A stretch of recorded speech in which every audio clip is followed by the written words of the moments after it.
नमस्कार, आप देख रहे हैं IBC 24। मैं हूं आपके साथ विजय कुमार पंड्या। और सबसे पहले मैं हूं आपके साथ विजय कुमार पंड्या और सबसे पहले 11 बजे के इस बुलेटिन में बात करेंगे छत्तीसगढ़ के कोरोना अपडेट की।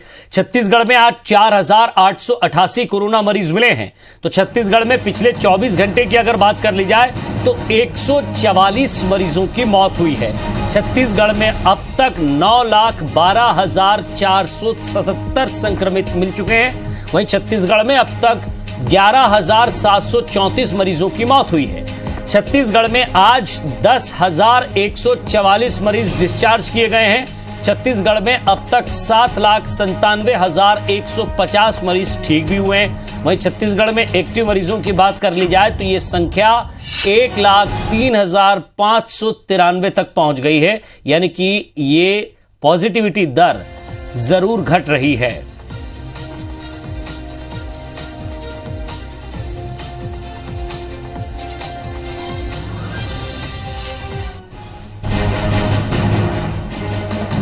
तो जरा मध्य प्रदेश की अगर बात कर ले तो मध्य प्रदेश में आज 7,106 कोरोना मरीज मिले हैं। मध्य प्रदेश में अब तक 7,31,385 संक्रमित मिल चुके हैं।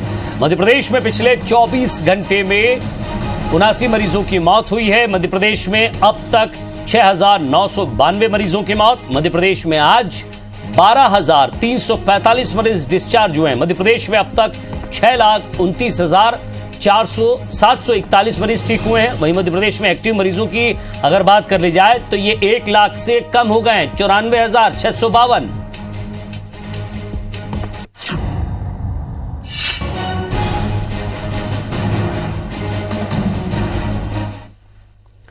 बात छत्तीसगढ़ की करते हैं, जहां रायपुर में पॉजिटिविटी प्रकरणों की संख्या में गिरावट दर्ज की गई है, जिसके बाद कल से रायपुर में शाम 5 बजे तक, जरा ध्यान से सुनिएगा, शाम 5 बजे तक दुकानों को शर्तों के साथ खोलने की अनुमति दी गई है।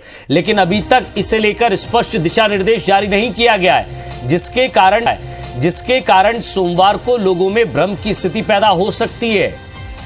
तो दंडाधिकारी ने स्थापित बाजारों में स्थित दुकानें रविवार को छोड़कर अन्य दिनों में ऑड इवन के आधार पर नंबरिंग के अनुसार सामान्य समय पर शाम 5 बजे तक खोलने की अनुमति दी है। इसके तहत रायपुर जिले की स्थापित बाजार जो है उनकी दुकानें शर्तों के साथ खुलना प्रारंभ हो जाएंगी। व्यापारिक संगठन इसे लेकर निर्धारित क्रम के अनुसार किसी बाजार में अधिकतम 50% दुकानें ही खोल सकेंगे। रवि भवन, लालगंगा कॉम्प्लेक्स और जयराम कॉम्प्लेक्स में ऑड इवन लागू है। इसी तरह गोल बाजार, मालवीय रोड, बंजारी मार्केट, सदर बाजार, बूढ़ा तालाब से लेकर लाखी नगर, MG रोड, गुड़ियारी बाजार, दाएं बाएं के तहत ऑड इवन में खुलेंगे।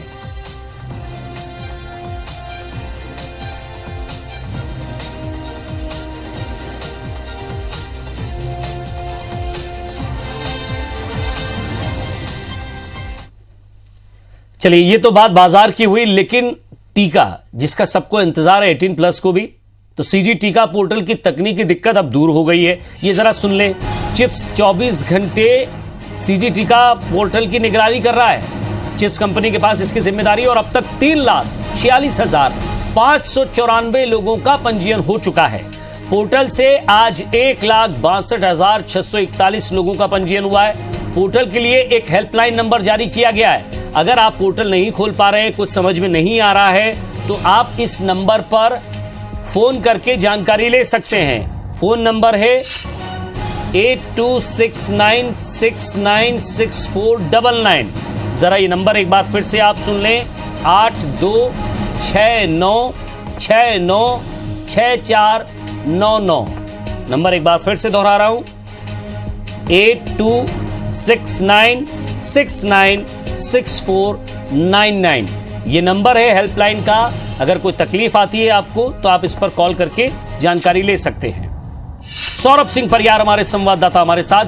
सौरभ, CG टीका ये जो ऐप था जिससे लेकर काफी भ्रम की स्थिति थी और खुद स्वास्थ्य मंत्री कह चुके हैं कि काफी जल्दी में ऐप लॉन्च हुआ है, लेकिन फिर भी जो कंपनी इसे देख रही है वो कोशिश कर रही है कि इसे जल्द से जल्द ठीक किया जाए। और ठीक होकर अब ये समझ में आ रहा है कि फिर से ये पोर्टल चालू हो गया है, लोग अपना पंजीयन करा रहे हैं। आगे कोई दिशा निर्देश कंपनी द्वारा, सरकार द्वारा इसके संबंध में? बिल्कुल, देखिए, इसको लेकर जो है काफी लोगों ने आज पंजीयन कराने के लिए जो है बार बार इस पोर्टल का ओपन कर रहे थे। जिसके कारण जो है सुबह से ही इसके सर्वर डाउन हो गए थे और पोर्टल में टेक्निकल प्रॉब्लम आ गया था, जिसके चलते लोगों ने पंजीयन करा ही नहीं पाया आज के डेट में। तो इस स्थिति में काफी दिक्कतें हुई, लेकिन अब पूरे देखें अब तक जो है इस पोर्टल में कितने रजिस्ट्रेशन हो गए हैं, तो 3.5 लाख से ज्यादा रजिस्ट्रेशन हो चुके हैं। जबकि आज की तारीख में जो है सबसे ज्यादा रजिस्ट्रेशन हुआ है सुबह के लगभग 12 से 1 बजे तक के वक्त में जो है रजिस्ट्रेशन नहीं हो पा रहा था, लेकिन अभी शाम के 7 बजे तक का ये आंकड़ा है। आप देख सकते हैं कि 1,60,000 से ज्यादा रजिस्ट्रेशन हुए हैं आज की तारीख में, जबकि पूरे दिन के जब से इस पोर्टल की लॉन्च हुई है तब से अब तक देखें तो ये लगभग संख्या 1/3 है। तो समझा जा सकता है कि आज की डेट में ज्यादा से ज्यादा लोगों ने इस पोर्टल पर जो है विजिट किए, सबसे ज्यादा आज ट्रैफिक था इस पे, इसके कारण जो है पोर्टल की समस्या आई थी। इसी को लेकर जो है आज हमने देखा कि स्वास्थ्य विभाग ने भी जो है चिप्स को पत्र लिखा था और चिप्स को उन्होंने पत्र लिखकर साफ तौर पर ये कहा था कि अगर जब तक पोर्टल ठीक नहीं होगा तब तक जो है हम इस पर ऑनलाइन रजिस्ट्रेशन नहीं करा सकते, वैक्सीनेशन के लिए मैनुअली ही चलेगा। और इसको लेकर सभी कलेक्टरों को भी यही पत्र लिख दिया गया था स्वास्थ्य विभाग की तरफ से। लेकिन कुछ देर पहले ये जानकारी आई है कि उसने ये जानकारी दी है कि जो समस्या थी पोर्टल में जो आई थी, समस्या को दूर कर लिया गया है। और सबसे अच्छी बात है लोगों के लिए कि एक हेल्पलाइन नंबर भी जारी किया गया है। सौरभ, इस हेल्पलाइन एक नंबर जो महत्वपूर्ण है, बात आपसे जानना चाहते हैं कि जिन 3,46,594 लोगों ने यहाँ पंजीयन कर लिया है और जिन्हें जो सेंटर बता दिए गए हैं अपने अपने जिले के अनुसार, कई लोगों में इस तरह की भ्रम की स्थिति है कि कौन सा कागज लेकर पहुंचे, क्या आधार कार्ड लेकर पहुंचे या राशन कार्ड लेकर पहुंचे या वहां कोई फॉर्म भरना होगा। बड़ी असमंजस की स्थिति है, जरा थोड़ा साफ करें इसे। बिल्कुल, देखिए सबसे पहले तो आपको अगर वैक्सीनेशन कराना है तो सबसे पहले आपको CGT का पोर्टल बना है उसमें जाना होगा। सर्वप्रथम यहाँ पर विजय जी आप रजिस्ट्रेशन होगा, उसके बाद फिर आपको जो है वैक्सीनेशन के लिए एक शेड्यूल जारी होगा। शेड्यूल के बाद जो है आप वैक्सीनेशन के लिए उस जगह पर जाएंगे। उसके बाद फिर वहां पर जो है संबंधित अगर आप APL है, BPL है, अंत्योदय है या जो इसमें है तो 4 कैटेगरी में है।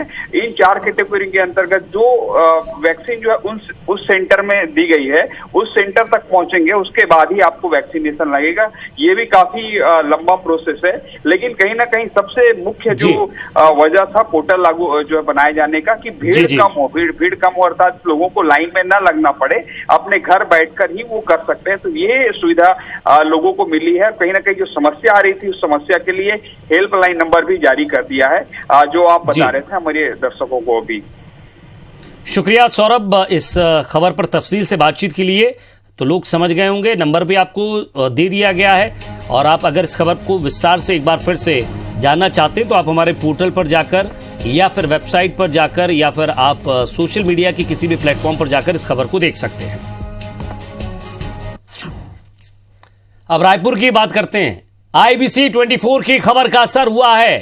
12 और शराब दुकानों से शुरू होगी होम डिलीवरी। ऑर्डर की पेंडेंसी कम करने के लिए आबकारी विभाग ने यह तैयारी की है। अब रायपुर की 34 दुकानें जो कि इस काम में लग जाएंगी। तो IBC 24 ने कालाबाजारी और भीड़ का मुद्दा उठाया था कि सरकार ने जिस तरह से अपनी ऐप के जरिए होम डिलीवरी की बात कही थी, तो कहीं लॉरी पहुंचाकर चौक चौराहों पर शराब बांटी जा रही थी, तो कहीं लोग अपना OTP नहीं आने के चक्कर में, शराब टाइम से नहीं मिलने के चक्कर में सीधे दुकान पर ही पहुंच रहे थे। अब 12 और दुकानें, कुल मिलाकर 34 दुकानें हो गई हैं। यानी कि जो शराब प्रेमी हैं अब उनके लिए घर तक शराब पहुंचने में ज्यादा देर नहीं लगेगी। संदीप हमारे संवाददाता हमारे साथ जुड़ गए। संदीप, वैक्सीन का पोर्टल भी ठीक हो चुका है, तो दूसरी तरफ शराब प्रेमियों के लिए भी खुश खबर। देखिए विजय, एक बात तो है जिसे नकार नहीं जा सकता कि बहुत बड़ा वर्ग है जो शराब पीता है, लेकिन एक बात है कि रायपुर में बहुत मुश्किल से संक्रमण जो है काबू में आया है और शराब दुकानों में जिस कदर भीड़ उमड़ रही थी उससे बिल्कुल संक्रमण बढ़ने का खतरा तो था ही और लाखों लोगों से जो है कालाबाजारी हो रही थी। 4 करोड़ रुपए की शराब बुक तो हुई थी, लेकिन लोगों से अनाप शनाप वसूली की जा रही थी। सबसे बड़ा खतरा तो जो था वो संक्रमण का था। उसे ही लेकर हमने शराब दुकान में जो भीड़ उमड़ रही थी उसको मुद्दा उठाया था और अब विभाग 1.5 इंच हमारी खबर के बाद जागा है। और आपको बता दें कि पहले 22 दुकानों से होम डिलीवरी हो रही थी रायपुर के, अब ये 34 दुकानों से होगी। और 48 घंटे के अंदर आपको बता दें कि लगभग रायपुर की जितनी भी देसी या विदेशी शराब दुकानें हैं सभी से होम डिलीवरी जो है वो चालू कर दी जाएगी। और इसके लिए सबसे बड़ी बात, हमने जैसे काला बाजारी का मुद्दा उठाया था, इसके पहले हमने दिखाया था कि एक जो शराब दुकान है संदीप बीच में आपको रुक रहा हूं। शराब गायब हो गई है। तो शराब दुकान के कर्मचारी रात दिन अभी लगे हुए, 24 घंटे काम चल रहा है। एक एक शराब की बोतल को स्कैन करके उसका ऑडिट किया जा रहा है, दुकानों का माल मिलाया जा रहा है। और जैसे ये ऑडिट पूरे हो जाएगा, उसकी जांच रिपोर्ट बन जाएगी, उसके तत्काल बाद हम बिल्कुल कह रहे हैं कि 48 से 72 घंटे के अंदर ये जो है दुकानें चालू हो जाएंगी। संभवतः कल रात या परसों सुबह से इन दुकानों से होम डिलीवरी शुरू हो जाएगी, जिससे जो शराब दुकानों में लोग आतुर होकर पहुंच रहे थे संक्रमण के बीच, तो वो जो है भीड़ पूरी तरीके से खत्म होगी। इसके साथ ही काला बाजारी जो है वो रुकेगी। तो हमारा जो उद्देश्य था कि शराब दुकानों को लेकर लोग भीड़ न लगाएं, इसको जो लेकर हिंसा हो रही थी उसको लेकर हमने खबर दिखाई थी। तो कहीं ना कहीं उसका एक उद्देश्य पूरा होता दिख रहा है कि ये अब कालाबाजारी रुकेगी और सोशल डिस्टेंसिंग और जो लॉकडाउन का उल्लंघन हो रहा था वो शराब दुकान में खत्म होगा। आप देखते हैं कितने जल्दी जो है शराब दुकान का ऑडिट पूरा होगा और कितने जल्दी होम डिलीवरी शुरू होती है। जी संदीप, एक बात आपसे यहाँ जानना चाहूंगा, हालांकि संख्या का नहीं मैं आंकड़ा लूंगा आपसे, लेकिन 34 दुकानें और यानी लगभग अगर बात की जाए तो रायपुर शहर के अंदर ही लगभग कम से कम 50 से ज्यादा दुकानें होंगी। जी बिल्कुल, देखिए देसी और विदेशी शराब दुकान है ये, इसमें जो है दोनों मिलाकर है आपको 34 दुकानों की हम जो बात कर रहे हैं, इसमें लगभग 4 देसी शराब दुकान है और बाकी जो है वो फॉरेन लिकर है, मतलब एफएल जिसे कहते हैं, विदेशी शराब दुकान। तो ये जो है इससे बहुत ज्यादा राहत आ जाएगी। और सबसे बड़ी बात यह है कि जो शराब दुकान के कर्मचारी थे, आबकारी विभाग के जो कर्मचारी थे, संविदा वाले चाहे प्लेसमेंट वाले चाहे रेगुलर, वो खाली बैठे हुए थे। देखिए तो वो 10 दुकानों के कर्मचारी और बढ़ेंगे, मैन पावर और बढ़ेगा। उसके बाद ये डिलीवरी शुरू होगी तो ये बिल्कुल उम्मीद की जा सकती है, अगर सारा कुछ ऐसा चलता रहा और जानबूझकर अधिकारी या जो कर्मचारी है कालाबाजारी ना करे, तो ये जो भीड़ लग रही है शराब दुकान में ये पूरी तरीके से खत्म हो जाएगी। और जैसे हमने कहा कि 72 घंटे के अंदर रायपुर की लगभग जितनी दुकानें हैं उसको जो है ऑनलाइन डिलीवरी वहां से शुरू कर दी जाएगी। तो ये जो भीड़ हो रही है दुकानों के बाहर और खत्म हो जाएगा। एक ही शर्त है कि निगरानी हो, कालाबाजारी पर हो, ना तो अधिकारी उस पर संलिप्त हो ना कर्मचारी उस पर संलिप्त हो। तो ये सारी चीजें स्ट्रीमलाइन हो जाएंगी। संक्रमण जो शराब दुकान से फैलने का खतरा था वो बिल्कुल खत्म हो जाएगा और व्यवस्था ठीक हो जाएगी। जी शुक्रिया संदीप इस तमाम बातचीत के लिए। तो चलिए, जिनका ऑर्डर हो चुका है वो चिंता ना करें, दुकानों की चक्कर ना काटे, कुछ और दुकानें खुलने वाली।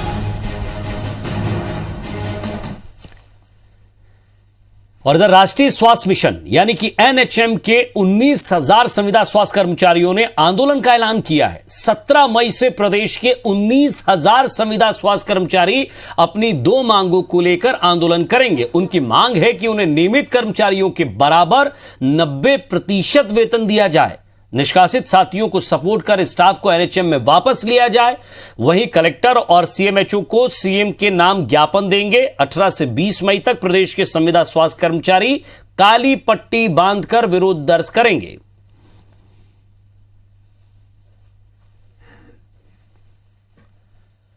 और प्रधानमंत्री नरेंद्र मोदी ने सीएम भूपेश बघेल से छत्तीसगढ़ में कोरोना संक्रमण और उपायों को लेकर फोन पर चर्चा की है। 10 मिनट तक हुई इस बातचीत में सीएम ने प्रधानमंत्री से कहा है कि कोरोना संक्रमण के रोकथाम के लिए समय समय पर जारी गाइडलाइन का पूरा पालन करते हुए टेस्टिंग और ट्रेसिंग में बढ़ोतरी की गई है। पॉजिटिविटी रेट में निरंतर कमी आने के साथ ही मरीजों की संख्या घट रही है।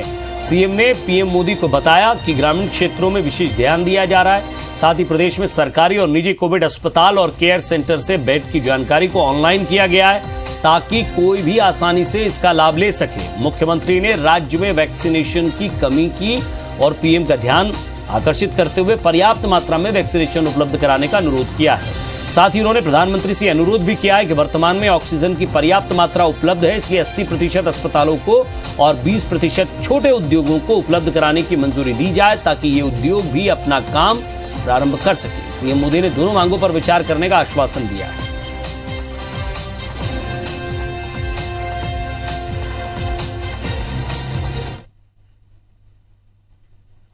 प्रधानमंत्री जी ने छत्तीसगढ़ के कोरोना की स्थिति में जानकारी ली और हमने बताया कि छत्तीसगढ़ में अभी 11% ही संक्रमण दर है और काफ़ी कुछ नियंत्रण कर लिए हैं। पहले 30% था, उसे काफ़ी गिरावट आई। कोरोना के दवाइयों की किट बना के 70,000 जो हमारे मितानिन हैं उसके माध्यम से 4.5 लाख से अधिक किट का वितरण किया गया। दो मुख्य रूप से बात, एक तो टीकाकरण के लिए हमको वैक्सीन चाहिए, दूसरा ऑक्सीजन औद्योगिक पूर्ति के लिए भी अनुमति मिलनी चाहिए। छत्तीसगढ़ के मुख्यमंत्री भूपेश बघेल ने आज बिलासपुर और जांजगीर जिले को 2 बड़ी सौगातें दी है। वीडियो कॉन्फ्रेंसिंग के जरिए हुए दोनों जिलों के अलग अलग कार्यक्रम में मुख्यमंत्री भूपेश बघेल शामिल हुए। इस दौरान उन्होंने बिलासपुर में 93 करोड़ 70 लाख रुपए की लागत से अरपा उत्थान और तट संवर्धन प्रोजेक्ट का शिलान्यास किया है। मुख्यमंत्री ने बिलासपुर की जीवनदायिनी नदी के किनारे पर बनने वाले इस प्रोजेक्ट से शहर की तस्वीर बदल जाने की बात कही। वहीं जांजगीर चांपा जिले में 508 बिस्तरों वाले 7 कोविड अस्पताल का उद्घाटन भी उन्होंने वर्चुअल तरीके से किया है। मुख्यमंत्री जांजगीर जिले के Pamgarh Madwa police line, Janjgir Kulikota, PIL Navagarh और जिला अस्पताल जांजगीर के इन कोविड अस्पतालों में 300 ऑक्सीजन बेड्स की सुविधा रहेंगी।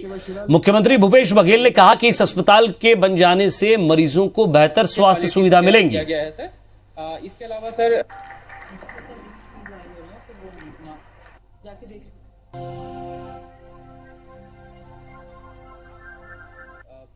PPT स्टार्ट करेंगे। सुंदर दास जी।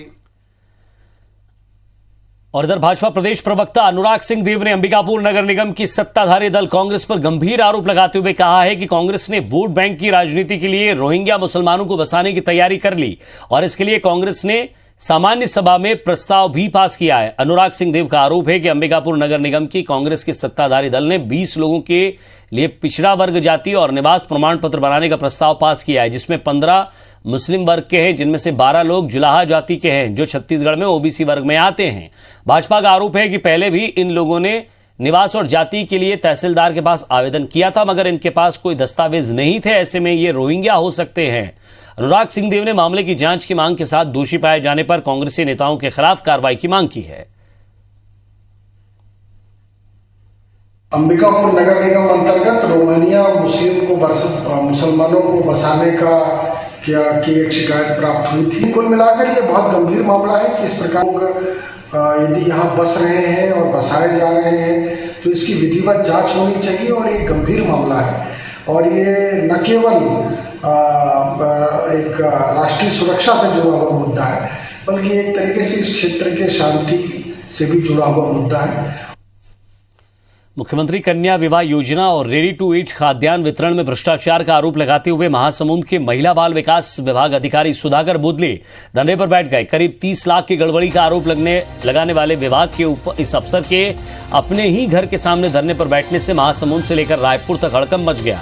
साथ ही इस पर राजनीति भी शुरू हो गई।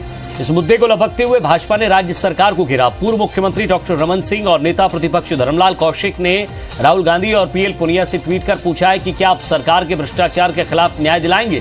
साथ ही रमन सिंह ने मुख्यमंत्री भूपेश बघेल को भी चिट्ठी लिखकर मामले की जांच कराने की मांग कर दी। इसके बाद बिना अनुमति के अनशन पर बैठने वाले जिला महिला एवं बाल विकास विभाग अधिकारी सुधाकर मोंदले, जिसको पुलिस उठाकर ले गई। प्रशासन ने इस अनियमितता की जांच के लिए 4 सदस्यीय टीम गठित कर दी है जो 20 मई तक रिपोर्ट सौंपेंगी।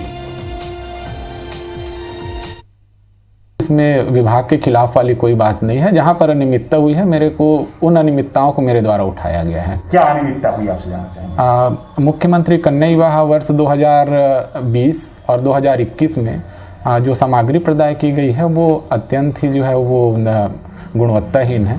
कांग्रेस के राज्य में और इनके शासन में कि चाहे वो मुख्यमंत्री कन्या विवाह योजना को लेकर के घटिया सामग्री का दिया जाना हो या रेडी टू ईट घटिया सप्लाई का मामला हो, ये न केवल महासमुंद जिले में बल्कि पूरे प्रदेश में व्याप्त है और जिस प्रकार से उसमें कार्रवाई होनी चाहिए सरकार कार्रवाई करने में पीछे हट रही है। इसी बात को लेकर के महासमुंद जिले के अधिकारी के द्वारा ये अनशन पर बैठा हुआ है। मुझे लगता है कि सरकार को इस पे तत्काल जो मांग की गई है उस पर कार्रवाई होनी चाहिए। नकली रेमडेसिविर इंजेक्शन खरीदकर मरीजों को लगाने के आरोपी जबलपुर के सिटी अस्पताल के संचालक सरबजीत सिंह मोखा के कुछ और कारनामे सामने आ रहे हैं। मोखा अपने अस्पताल में इलाज कराने वाले मरीजों के परिजनों को धमका कर रखता था। इसके लिए उसने बाउंसर और पुलिस की यूनिफॉर्म में मिलीजुली यूनिफॉर्म पहनने वाली महिला गार्ड तैनात कर रखी है। ये महिला गार्ड उन मरीजों के परिजनों को पुलिस के नाम पर धमकी देती थी जो अस्पताल की फीस जमा करने में देरी करते थे या फिर मरीज की मौत हो जाने के बाद हंगामा करते थे। ऐसे लोगों को ये महिला गार्ड न केवल थाने में बंद करने की धमकी देती थी बल्कि उनके साथ मारपीट करने से भी चूकती रही थी।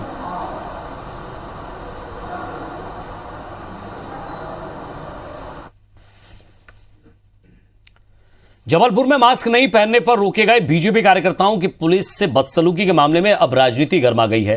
कांग्रेस के मुख्य प्रवक्ता के मिश्रा ने कहा है कि मुख्यमंत्री बार बार कहते हैं कि कानून अपना काम करेगा, लेकिन जबलपुर की यह घटना बताती है कि कानून को काम नहीं करने दिया जा रहा है। के मिश्रा ने बदसलूकी करने वाले बीजेपी कार्यकर्ताओं पर कार्रवाई की मांग की है। वहीं बीजेपी सांसद राकेश सिंह ने इस घटना पर दुख जताया। उन्होंने कहा है कि संक्रमण के इस दौर में पुलिस जैसे तमाम फ्रंटलाइन वॉरियर्स से इस तरह का बर्ताव बर्दाश्त नहीं किया जा सकता है। उन्होंने घटना की पार्टी स्तर पर जांच करने की बात कही। आपको बता दें कि रविवार को पुलिस ने बिना मास्क पहनने के निकले बीजेपी के 3 पदाधिकारियों को रोका था। इस दौरान तीनों ने पुलिस से धक्का मुक्की की, गालियां दी और अभद्र व्यवहार किया। जिस ढंग से पुलिसकर्मी के साथ भारतीय जनता पार्टी के नेताओं ने बदसलूकी की है, वह उनका मानसिक संक्रमण है। इसकी सीधी तौर पर जांच होकर यदि पुलिस की वर्दी में जरा भी इज्जत है तो उनके विरुद्ध एक्शन लेकर गिरफ्तारी करनी चाहिए। फ्रंट लाइन पे काम करने वाले लोग हैं, उनके साथ में बहुत शांतिपूर्ण तरीके से और एक अच्छे वातावरण में चर्चा होना चाहिए। कहीं कोई कठिनाई है भी तो बातचीत से उसका निराकरण करने की कोशिश होना चाहिए। किसी भी तरह की अभद्रता की कोशिश हो या कोई उपद्रव हो, ये इस समय पर स्वीकार नहीं किया जा सकता। और डबरा में ऑक्सीजन लंगर व्यवस्था शुरू होने वाली है, जिसमें ऑक्सीजन की जरूरत पड़ने पर व्यक्ति को उसके घर पर पहुंचकर ऑक्सीजन उपलब्ध कराई जाएगी। ये सब हो पाएगा दिल्ली की संस्था वॉइस ऑफ स्लम के समाजसेवी उमाशंकर और देव प्रताप चौहान के सहयोग से। उन्होंने डबरा में 5 ऑक्सीजन कंसंट्रेटर और अन्य स्वास्थ्य संबंधी सामग्री को प्रदेश के गृहमंत्री डॉक्टर नरोत्तम मिश्रा को भेंट की है।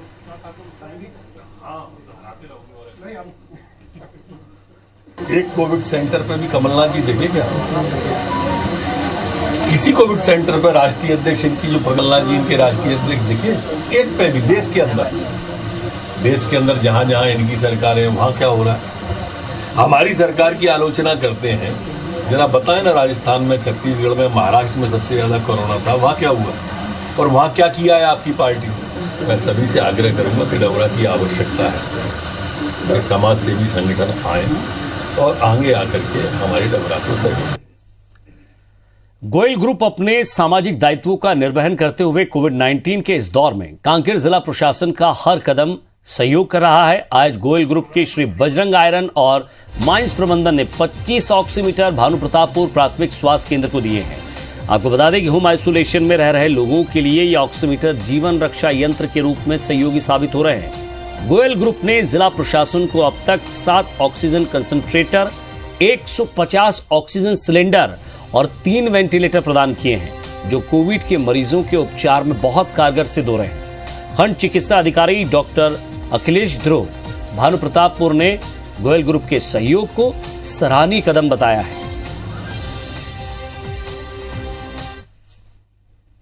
मुझे अभी 25 नग pulse oximeter Shri Bajrang power and इस्पात लिमिटेड की ओर से दिया गया है, जो कि गरीबों के लिए काम आएगा। ये हम डिस्ट्रीब्यूट करते हैं गरीबों को जिनके पास पल्स ऑक्सीमीटर नहीं होता है, ताकि वो अपना ऑक्सीजन सिचुएशन हमको लगातार बताते रहें। मध्य प्रदेश में चक्रवाती तूफान ताउते का असर देखने को मिला है। प्रदेश के कई जिलों में बारिश हुई है। भोपाल में रविवार देर रात गरज चमक और हवा के साथ बारिश का दौर शुरू हुआ। बैतूल, मंदसौर, होशंगाबाद, कटनी, रतलाम, गुना, उज्जैन और खंडवा जिले में कई स्थानों पर आंधी के साथ तेज बारिश हुई है। होशंगाबाद में तो तूफान को देखते हुए मौसम विभाग ने 2 दिन का अलर्ट जारी करते हुए कहा है कि 17 और 18 मई को लोगों से घरों से ना निकले। ये कहा गया है ताउते तूफान के कारण प्रदेश में नमी आ रही है, जिसके कारण बादल बनने के साथ ही बारिश हो रही है। तूफान का सबसे ज्यादा असर पश्चिमी मध्य प्रदेश में दिखेगा। इसमें भोपाल, इंदौर, ग्वालियर, जबलपुर, चंबल अंचल, उज्जैन, होशंगाबाद संभाग के जिलों में बारिश होने की संभावना है। कोरोना समीक्षा बैठक के दौरान आज मुख्यमंत्री शिवराज सिंह चौहान ने अधिकारियों को निर्देश दिए हैं कि तूफान ताउते के कारण मध्य प्रदेश पर होने वाले दुष्परिणामों का आकलन कर लिया जाए। इसके कारण प्रदेश की ऑक्सीजन की आपूर्ति प्रभावित ना हो, पहले से ही ऑक्सीजन का पर्याप्त भंडारण कर लिया जाए।